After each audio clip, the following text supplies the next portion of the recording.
Hey, good morning. Thanks for joining us. We are on another Sandia Mountain Natural History Center quick trip. This morning we are in Coyote Creek State Park up near Guadalupe, New Mexico. This is a cool little park, some nice little hiking, a great little creek. We're going to check it all out and show you, catch some of the fun little natural history features. But first, we got to get some breakfast going.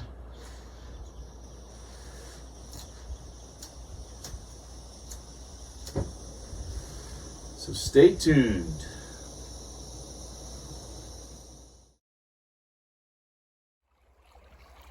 This is a really nice little riparian area here in the middle of the mountains.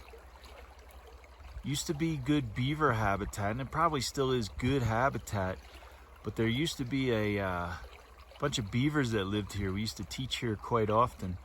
A few years ago, a flood came through and kind of cleared out their dam and all. I'm not sure, I haven't seen any evidence of them coming back, but still a really nice riparian area with cattails and coyote willows. Probably why this is called Coyote Creek. I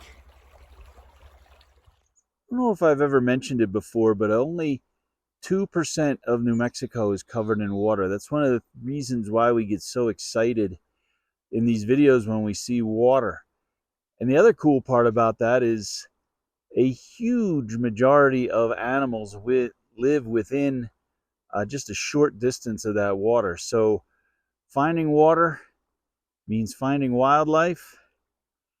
And of course, finding wildlife is always fun.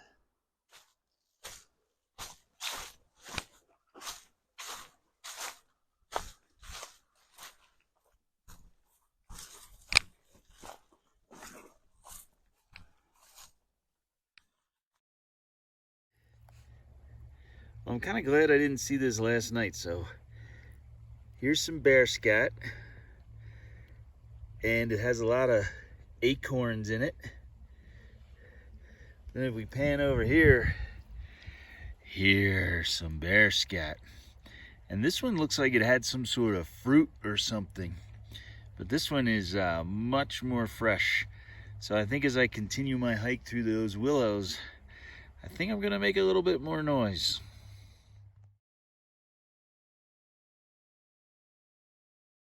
I think just over here we have the remnants of some beaver activity. I think this was one of their lodges, but things have changed so much in the few years since the flood. I'm not 100% sure. It's old and hard to tell, but this is some evidence of those beavers that used to be here. This is chewed off. Crashing through the brush, I picked up some hitchhikers. This is a great example of how plants disperse seeds. So if this were fur, an animal walking through, it would just get picked up and carried away on its fur. This is actually one of the ways that the idea of Velcro came about. I forget what kind of plants these are.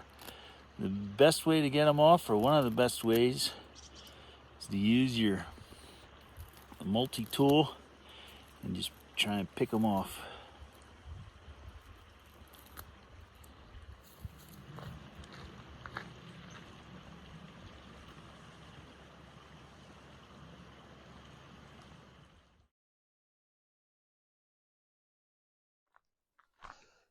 Coyote Creek doesn't just have water in a creek, it's also got a really cool hike up into Ponderosa Forest up behind the park.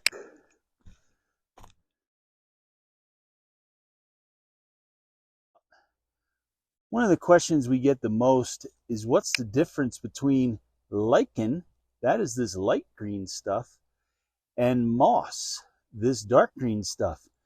Well, the difference is that lichen is actually a symbiotic relationship between algae and fungus working together.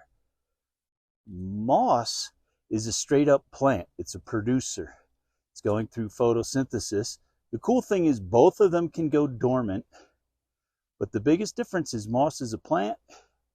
Lichen is kind of a combination of plant and fungi together. You know, with all that bear scat we saw, people might be wondering, are you crazy? You just laid out in that shelter all night? To be honest, I'm not really that nervous about bears. In a situation like that, I'm more nervous about things like mice and rats and all. So that's happened to me before. Bears are going to keep their distance. There are some beautiful views from this little hike in Coyote Creek, but some of the views, although still spectacular, are sort of tinged in tragedy. You look closely here in the foreground, we have all these green trees, but that ridge in the back is completely brown. That was burned over probably in the Hermit's Peak fire of, I think, 2021, 2022, one of those. That was New Mexico's largest fire, I believe. This park really has a little bit of everything, from mountains to rivers.